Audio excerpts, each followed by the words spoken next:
아멘.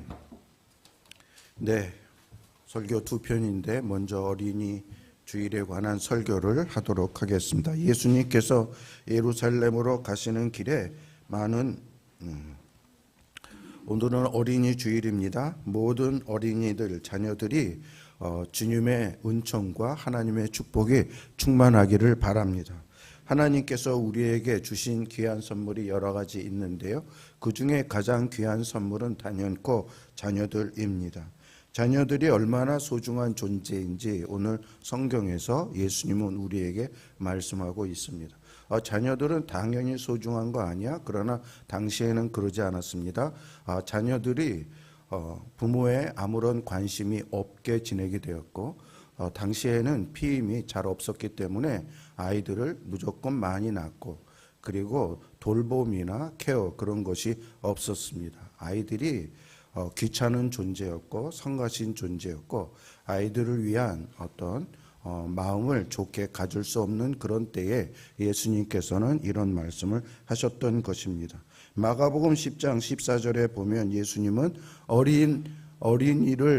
어린이들이 내게 오는 것을 용납하고 금하지 말라 이렇게 말씀했습니다. 하나님 나라가 이런 자의 것이니라 이렇게 말씀했습니다. 오늘은 예수님께서 어린아이들을 어떻게 보는가? 그렇다면 우리도 예수님과 같은 시각으로 어린아이들을 봐야 되지 않겠습니까? 그리고 우리는 어떤 마음으로 어린아이들과 함께 신앙생활을 해야 하는가? 그것을 생각해 보도록 하겠습니다. 예수님께서 예루살렘으로 가시는 길에 많은 사람들이 부모들이 자기 아이들을 데리고 와서 예수님께 축복해 주세요, 축복해 주세요 이렇게 요청을 합니다. 그런데 제자들이 이 일을 막았습니다. 왜냐하면 예수님 사역에 방해가 된다고 생각을 하니까요. 그때 예수님께서 제자들을 엄하게 꾸짖으며 말씀하십니다. 어린아이가 내게 오는 것을 용납하고 금하지 말라라고 말씀했습니다. 예수님은 어린아이들을 귀찮은 존재로 여기지 않았습니다. 오히려 안아주시고요. 그리고 그들 위해 축복해 주셨습니다. 당시 아이들이 굉장히 관리를 안 받았기 때문에 굉장히 누추했거든요. 북한의 꽃제비라는 거 들어보셨죠? 그런 아이들인데 깨끗하지 않은 아이를 예수님이 안고 그리고 그들을 축복해 주셨습니다. 어떤 유명한 성자가 나중에 말년에 자기가 왜 이런 성자가 될 수 있는가 그 비결에 대해서 말을 했습니다. 내가 평생 배운 신앙의 가장 중요한 교훈은 어린 시절 할머니 무릎에서 들은 예수님은 너를 사랑하신단다. 이 말 한마디였다. 이와 같이 어릴 때 받은 사랑과 축복은 평생을 이끕니다. 이 사람이 어렸을 때 받은 이 한마디가 그의 전생애를 영향 끼쳐서 그는 주의 귀한 사람이 되었던 것이었습니다. 그래서 예수님은 어린이를 축복을 하신 이유가 여기 있습니다. 아이들이 축복을 받을 때 부모로부터 어른으로부터 사랑을 받을 때 이러한 변화가 일어날 수 있기 때문입니다.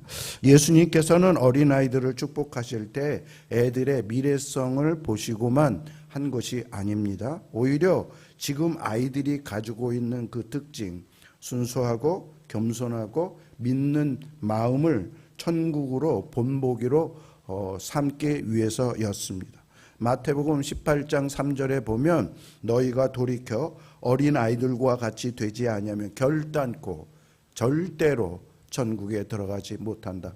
반드시 어린아이와 같은 그런 마음의 특성을 가져야만 하나님 나라에 들어간다라고 말합니다. 여러분 어린아이들의 특성이 뭡니까? 애들 굉장히 작잖아요. 그리고 자기가 약하다는 걸 인정을 합니다.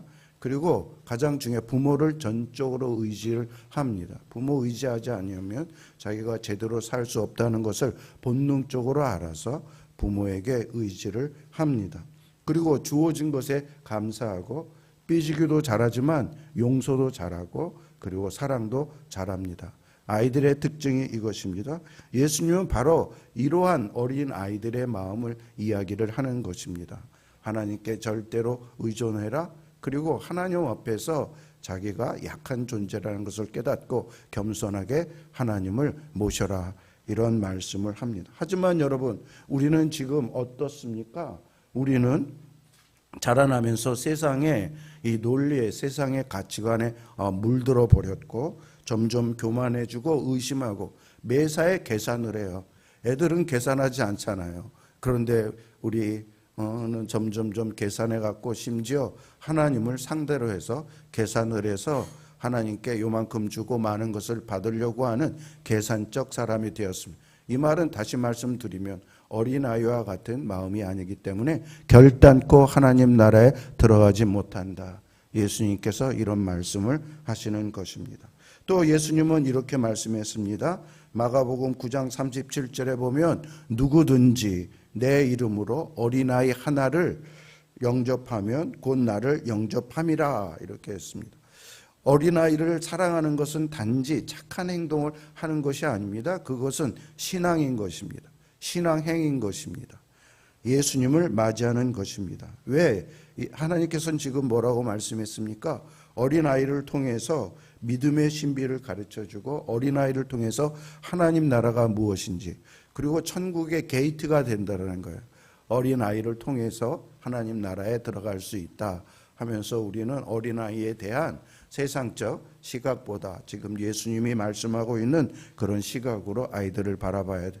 우리 교회는 감사하게 매주 우리 어린이들을 대하지 않습니까?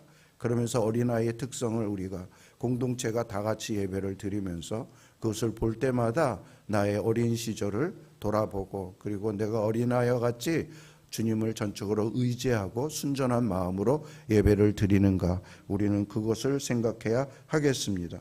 예수님은 우리에게 한마디로 말씀하는 것은 어린아이처럼 하나님을 신뢰해라. 우리 혜안이가 얼마나 어머니를 신뢰합니까? 그냥 껌 같아요. 껌 같아요. 엄마한테 늘 붙어 다니고. 지금은 좀 커서 괜찮은데 이와 같이 우리도 하나님의 껌이 되어서 하나님께 딱 달라붙는 그러한 삶을 살아야 하겠습니다. 두 번째 설교하겠습니다. 우리는 지금 다윗의 생애를 살펴보고 있습니다. 다윗이 하나님의 특별한 섭리 가운데 이스라엘 왕으로 택함을 받았고 지금 왕이 되어서 왕의 사역을 하고 있습니다. 오늘은 다윗의 생애 가운데 하나님의 임재를 상징하는 가장 중요한 물건인 하나님의 궤를 이제 예루살렘으로 옮기는 그 과정을 살펴보도록 하겠습니다. 여러분, 옮기면서 어떤 일이 일어났을까요? 그리고 이 내용이 우리에게 말해주고 있는, 여러분, 이게 우리의 신앙적 교훈이 되니까 이 사실을 성경에 기록해 놓았잖아요. 그러므로 우리는 말씀을 살펴보도록 하겠습니다. 다윗은 왕이 되자 하나님의 궤를 예루살렘으로 모셔오기로 결정을 했습니다. 하나님의 궤는 어떤 모습이었을까요? 이것 보십시오. 저게 이제 하나님이 만들려고 하는 궤였습니다. 이것은 언약궤, 그 다음에 법궤, 하나님의 궤, 이렇게 여러 가지 명칭으로 불리는데 안팎으로 순금으로 도금되어 있는 그런 아카시아 나무 상자로 만들었습니다. 그리고 그 외에는요, 금으로 그룹 천사를 의미하는 천사 둘을 앉혀놓고 마주볼 수 있도록 해주시고, 그것이 바로 언약궤를 열 수 있는 속죄소 위에 이렇게 달려 있습니다. 이 궤는 하나님께서 모세에게 시내산에서 직접 디자인 설계도를 주셨고, 그리고 이것을 모세에게 만들어라 이렇게 말씀하셨습니다. 그러면 여러분, 이것이 왜 이렇게 중요할까요? 그것은 하나님께서 모세에게 이런 말씀을 하셨기 때문입니다. 다 같이 시작. 내가 거기서 너희와 만나고 속죄소 위 곧 증거 위에 있는 두 그룹 사이에서 이스라엘 자손을 위하여 내게 명할 모든 입을 내게 열리리라. 내 궤는 하나님의 임재를 상징합니다. 하나님의 보좌를 상징을 해요. 우리가 하나님 보좌에 직접 갈 수 없지 않습니까? 하나님의 임재를 직접 눈으로 볼 수 없는데 그것을 느끼게 하고 그것을 깨닫게 하는 것이 바로 이것인 것입니다. 언약궤는 거룩하고 위대하신 하나님이 직접 오셔서 백성들 가운데 거주하시며 백성들과 교통하는, 만나는 그러한 장소가 되는 것입니다. 그러므로 여러분, 이 궤는 곧 하나님 존재 자체를 의미하는 곳이고, 이 궤는 그래서 이스라엘에서 가장 귀중한 선물, 보물이 되었던 것이었습니다. 그런데 여러분, 우리가 사무엘상 처음 볼 때에 이것을 읽었는데, 이스라엘은 블레셋과 전투를 하다가 그만 이스라엘이 하나님을 의지하지 않고 전투를 하는 바람에 언약궤만 갖다 들이대면 이게 여호와니까 이길 수 있다, 이렇게 착각하고 전쟁하다가 블레셋에게 뺏겼어요. 그게 이제 엘리 시대, 제사장 시대인데, 그 일로 인하여 엘리도 죽고 그의 아들 홈노 비니아스가 죽고, 그래서 새로운 지도자로 이제 사무엘이 세워졌는데, 그 후 사울과 다윗 죽일 때까지 이 언약궤가 이스라엘 나라에 있는 게 아니라 저 이웃 나라 블레셋 가운데 있었는데, 다윗이 왕이 되면서 공약을 걸은 것 중에 하나가 내가 언약궤를 가져오겠다. 그리고 그의 제1사역이 언약궤를 예루살렘으로 가져오는 것이었습니다. 그래서 그 일을 시도를 합니다. 다윗은 왜 언약궤를 예루살렘에 모셔오려고 했을까요? 그것은 두 가지 이유가 있는데요. 한 가지는 지금 예루살렘이 정치적, 군사적 중심지로는 되었습니다. 그러나 이스라엘은 하나님의 나라였기 때문에 제일 중요한 게 하나님 중심이 돼야 되는데, 하나님 중심이 될 만한 그러한 것이 없어요. 왜? 하나님을 의미하는 언약궤를 다른 나라에 뺏겼으니까. 그래서 언약궤를 이스라엘의 수도인 예루살렘에 모셔오는 것을 다윗은 계획을 했던 것입니다. 이것은 곧 무엇을 말하냐면, 이스라엘의 진정한 왕은 사람이 아니라 바로 여호와시다. 다윗 자기가 왕이잖아요. 근데 자기가 왕이 아니라 하나님이 왕이다라는 것을 사람들에게 일깨워 주기 위해서였습니다. 이것은 백성들에게 하나님 중심의 신앙을 가지게 하는 것이고, 예루살렘을 통일 왕국의 구심점으로 삼으려고 하는 다윗의 신앙적, 정치적 리더십의 표현이었습니다. 언약궤를 또 다윗이 예루살렘으로 가져오려고 하는 두 번째 이유는 다윗이 개인적으로 하나님의 임재를 경험하고 하나님을 만나기를 간절히 사모했기 때문입니다. 언약궤는 거룩하신 하나님과 아까 말씀드렸는데 교제를 가능하게 하고 그분 임재 안에 들어가는 것을 소망을 이룰 수 있는 것이기 때문에 다윗의 마음이 그것이었어요. 주님 앞에 주님과 함께 주님과 늘 교통하면서 살기를 원한다. 시편에 보십시오. 시인이었던 다윗은 얼마나 하나님의 전을 사모했고 하나님과 함께 있기를 원했는지요. 그래서 다윗은 지금 드디어 이 언약궤를 옮기는 작업에 들어갔습니다. 온 이스라엘에서 3만 명을 동원을 했습니다. 여러분, 3만 명이면 저기 이 월드컵 경기장에 꽉 찬 그런 숫자 정도의 사람인데, 그 사람을 불러 모아서 영접하게 했고 노래를 부르며 악기를 연주하며 그것을 맞이하는 일을 하게 했습니다. 여러분, 이것을 보면 이스라엘과 백성들이 언약궤가 귀환한다라는 것을 얼마나 크고 기쁘고 의미 있게 생각했는지 알 수 있지 않습니까? 그런데 이 언약궤를 소환하는 그런 첫 번째 시도에서 불행하게도 엄청난 비극적인 일이 일어났습니다. 어떤 사건이 일어났을까요? 6절, 7절 같이 시작. 그들이 나곤의 타작 마당에 이르러서는 소들이 뛰므로 우사가 손을 들어 하나님께 궤를 붙들었더니 여호와께서 우사가 잘못함으로 말미암아 진노하사 그를 그곳에서 치시. 그가 거기서 하나님의 궤 곁에서 죽으니라. 네, 다윗과 이스라엘 백성이 새 수레에 언약궤를 실어가지고 이제 끌고 오는 것입니다. 악기가 연주가 되고 찬양대가 계속 찬양을 하면서, 그리고 이 언약궤는 아비나답이 사람이라는 두 아들 우사와 아요가 몰고 있습니다. 그래서 이제 데리고 가지고 오는데, 이 나곤이라는 사람의 타작 마당에 이르렀을 때 갑자기 이 수레를 이끌고 있던 소가 날뛰는 것입니다. 그러므로 언약궤가 떨어지려고 합니다. 그리하여 이 끌고 있는 아들 우사가 그 언약궤를 손으로 꽉 붙잡았습니다. 물론 땅에 떨어지지 않기 위해서 선의의 마음으로 그렇게 붙잡았을 것입니다. 그런데 이게 웬일입니까?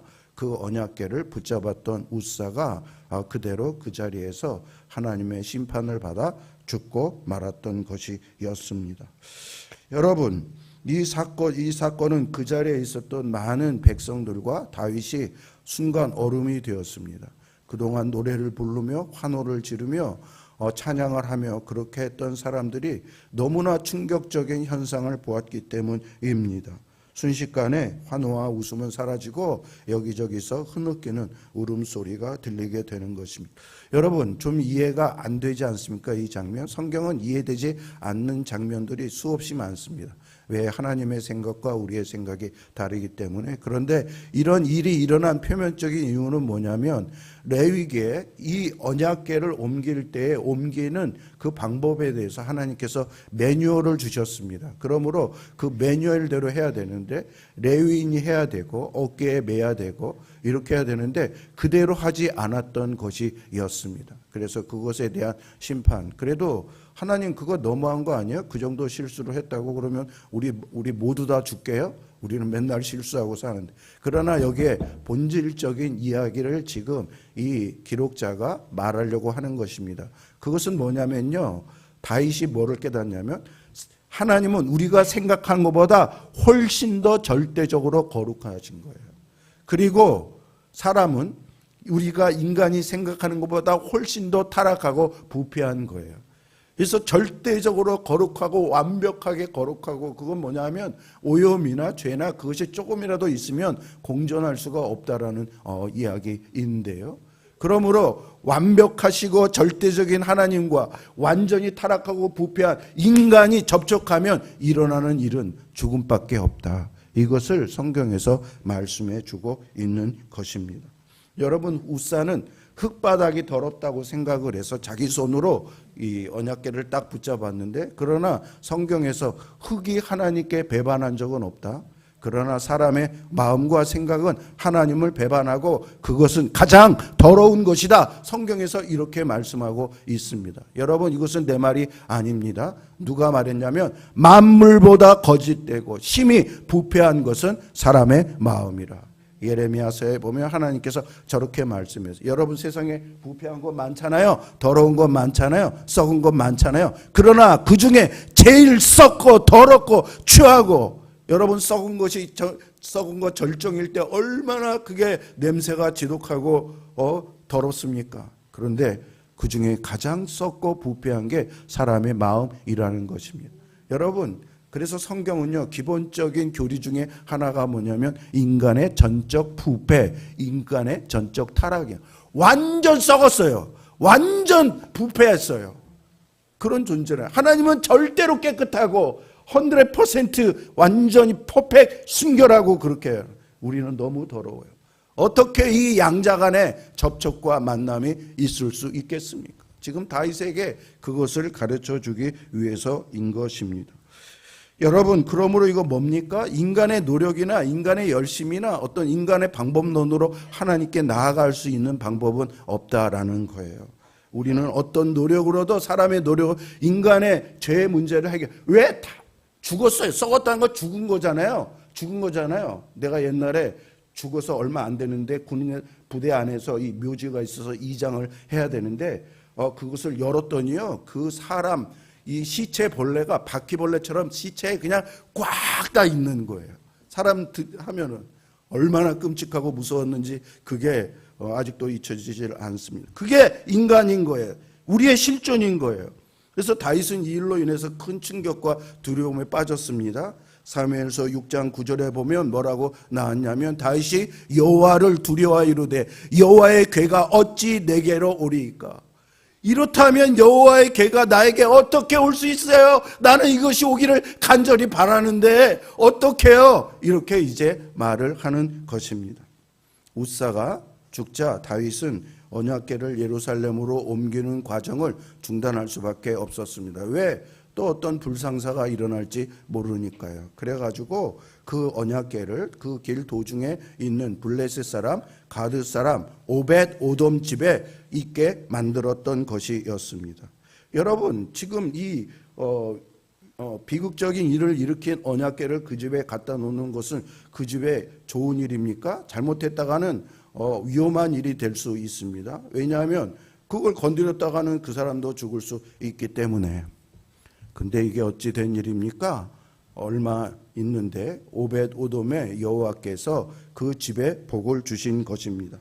뜻밖의 일이 일어났어요. 하나님께서 오벳오돔과 그의 가족과 그가 소유한 것, 그가 소유한 게 이제 가축이죠. 가축이 너무 잘 되는 거예요. 새끼를 너무 잘 되는 거예요. 그 다음에 포도원이나 무화과 과수원을 가지고 있는데 열매가 너무 잘 얻는 거예요. 이게 웬일인가 생각을 해봤더니 그 집에, 다른 집이 아니라 그 집에 여호와의 궤, 하나님의 임재가 그 집 가운데 있었기 때문이라는 것을 알게 되었습니다. 네, 이 소식은 다윗에게 전해졌고 다윗은 이것을 통해서 깨닫게 되었습니다. 아하, 하나님이 우리 사람과 함께 있기를 원하는구나. 그리고 사람에게 복 주시기를 간절히 원하는 분이구나. 그리고 하나님께서 우리의 죄를 씻어주기를 원하시는구나. 이것을 깨닫게 되었습니다. 여러분, 오벳오돔은 지금 이스라엘 사람이 아니에요. 이방 사람이에요. 이스라엘 사람은 잘못했더니 하나님께 심판을 받았지만 또 이방 사람, 블레셋 사람은 그의 집에 하나님의 은총을 주고 하나님의 축복을 주고 이것을 통해서 무엇을 알 수 있냐면, 아하, 하나님은 특정한 민족이나 특정한 사람에만 복 주는 것이 아니라 모든 사람, 모든 지역 다 하나님을 모신 사람들에게는 하나님께서 복 주시기를 원하는구나. 그것을 알게 되었습니다. 다윗이 그것을 알게 되었습니다. 다윗은 두 가지를 알게 되었어요. 우사의 죽음을 통해서 인간이 얼마나 타락하고 자기 자신도 얼마나 범죄자인가. 나중에 이제 다윗을 보십시오. 다윗이 남의 아내를 갈취합니다. 그리고 사울과 같이 자기의 병력을 믿어서 하나님을 의지하지 않고 그런 죄를 짓는 게 이제 인간의 정체인 것입니다. 그런데 또 한편으로는 사람이 이렇게 타락하고 더럽고 하나님은 절대적이고 같이 할 수 없지만 또 한편은 하나님이 오벳오돔의 집을 통해서 사람과 접촉하기를 원한다. 사람에게 복 주기를 원한다. 사람 가운데 있기를 원한다. 이거를 얘기를 하는 거예요. 이게 완전히 모순되지 않습니까? 이거 충돌되지 않습니까? 다윗은 이 두 가지 사실을 깨달아서 그 다음에 어떻게 해결을 했을까요? 다윗은 다시 언약궤를 예루살렘으로 모시기로 결정을 합니다. 그런데요, 그 옮기는 과정이 처음과의 과정과 완전히 다릅니다. 처음에는 인위적인 자기의 어떤 생각으로 했는데 이번에는 레위기에서 말한 대로 레위인을 세워놓고 그리고 사람이 걸어가서 그리고 6걸음 갈 때마다 하나님께 제사 예배를 드립니다. 소나 살찐 송아지를 잡아다가 당시에는 예배를 드릴 때 지금은 헌금을 내지만 그 당시에는 바로 이런 제물을 잡아서 하나님께 드리곤 했습니다. 그렇게 해서 행주는 6걸음마다 가면서 예배를 드려야 되니 이게 얼마나 천천히 진행되겠습니까? 그러나 그만큼 신중하다라는 거죠. 여러분, 여기서 포인트가 나옵니다. 다윗이 왜 이렇게 했을까요? 왜 6걸음마다 희생 제물의 피를 흘려서 그렇게 나아가는 것일까요? 그것은 다윗이 깨달았습니다. 하나님께 만나고 하나님께 갈 수 있는 것은 피밖에 없다는 것을 알았기 때문입니다. 레위기에 보면 5대 제사자가 있는데 그 제사가 전부 피로 드리는 것이고 피가 흘러질 때 그 가운데 하나님께 나아갈 수 있고 하나님께서 예배를 받을 수 있다. 다윗이 이것을 깨달았던 것이었습니다. 여러분, 그 기독교는 선한 노력으로 되는 거 아니에요. 인간의 좋은 아이디어로 되는 거 아니에요. 뭐요? 예수 그리스도의 피, 하나님이 죄를 절대 거룩하고 절대 타락한 그 간격을 메울 수 있는 것은 피로 말미암아 우리의 죄를 완전히 씻겨줄 때에만 바로 접촉이 가능하다는 말씀입니다. 여러분, 이게 복음 아닙니까? 복음이 뭐예요? 복음, 내가 만약에 이 시대로 하면 6걸음 갈 때마다 여러분이 스탑해서 예배를 드려야 돼요. 6걸음 갈 때마다 뭔가 바쳐야 돼요. 그런데 하나님께서 제물을 받으심으로 말미암아 피를 받으심으로 말미암아 우리는 그렇게 할 필요가 없게 되었습니다. 이제는 누구의 피를 받았기 때문에? 예수 그리스도의 피를 받았기 때문에.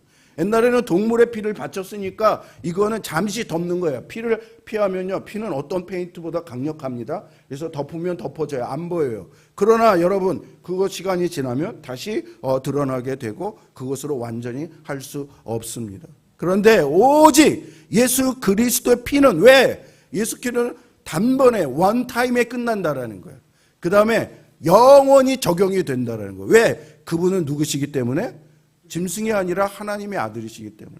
하나님 자신이 하나님이 죽는 거예요, 여러분. 하나님이 죽어서 그 모든 죄를 안고 그것을 죽어서, 그렇기 때문에 그것은 완전히 한 번이면 되고 영원히 지속이 되는 것이다. 그러므로 우리는 그 예수 그리스도를 다윗 시대 때만 해도 6걸음마다 짐승을 통해서 하나님께 나아가야 됐지만 이제는 오직 예수 그리스도를 의지해서 나아가면 그 제사와 예배는 하나님께 유한 것이 된다. 이걸 이제 오늘 본문에서 말씀하고 있습니다. 이건 내 말이 아니에요. 히브리서에서 저렇게 말하고 있어요. 같이요, 시작. 황소와 염소의 피가 능히 죄를 없이 하지 못함이라. 또 그 다음에 뭐예요? 그 다음에 안 썼고요.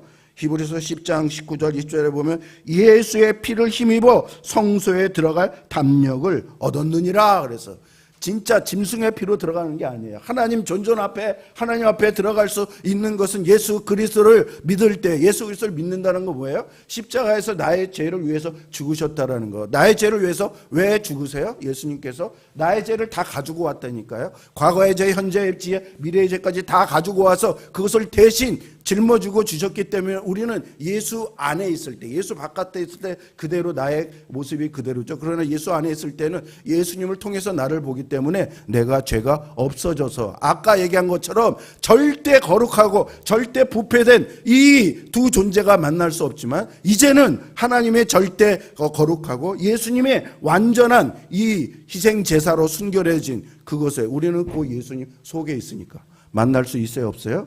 만날 수 있게 되는 것입니다. 네, 이제 우리는 죄 때문에 하나님을 무서워하거나 숨을 필요가 없게 되었습니다. 예수 안에서 모든 죄를 용서받고, 하나님 죄를 용서받은 것만이 아니라 뭐냐면요, 교도소에서 어떤 사람이 죄를 졌어요. 대통령이 너 다 사면이 됐어요. 그리고 나가서 알아서 살아. 그것도 대단한 일인데 하나님은 너 죄 사면 그렇게 하고 나가지 않고 그 다음에 뭘 해줬다고요? 입양을 해줬다고요. 자기의 자녀로 입양해 주니까 여러분, 하나님이 엄청나게 하나님의 자녀된 권세를 주셨으니, 하나님의 자녀된 권세를 줘서 정말 뻑적지근하게 살 수 있는 그런 자격을 우리에게 주었다는 말씀입니다. 여러분, 이게 복음이에요. 이게 놀랍지 않습니까? 저만 흥분하는 것 같아요. 이상해. 복음을 깨달은 뒤 다윗의 삶을 완전히 달라졌습니다. 언약궤가요 이제 예루살렘에 도착하게 되었습니다. 다윗은 너무 기뻐서 무슨 일을 했냐면, 다 같이요, 시작. 다윗이 배 에봇을 입고 여호와 앞에서 힘을 다하여 춤을 추는데, 춤을 췄어요. 여러분, 저 베옷은 제사장의 속옷입니다. 그런데 왕이 왕복을 벗어버리고 제사장의 옷을 입고 그 여호와의 언약궤에 들어오는 앞에서 덩실덩실 춤을 추는 것입니다. 얼마나 좋았으면. 지금 그는 왕의 체면이고 왕권이고 그런 것은 하나도 없습니다. 이 모습은 뭐, 제사장은요 하나님의 종이에요. 왕은 왕이고요. 그런데 왕복을 벗고 제사장의 옷을 입고 그렇게 한다면 나는 하나님 앞에서 무엇입니다? 종에 불과합니다. 나는 왕이 아닙니다. 하나님이 왕으로 오셨습니다. 나는 당신의 종 앞에 지금 엎드립니다. 나의 왕이시여, 나를 신하로 받아주시옵소서. 이렇게 얘기를 하는 것입니다. 몸으로 이렇게 외친 것입니다. 내가 왕이 아니라 하나님이 왕이십니다. 모든 영광은 오직 하나님께 있습니다. 이렇게 한 거예요. 정말 멋지지 않습니까? 여러분, 오늘 은혜 받은 사람 있으면 좀 여기 나와서 춤을 춰보세요. 아무도 안 치네요. 해 하나 나와서 춤춰봐. 그런데 여러분, 이렇게 다윗이 춤추는 것 보고 백성들이요 큰 감동을 받았어요. 야, 왕이 저렇게 좋아하는구나.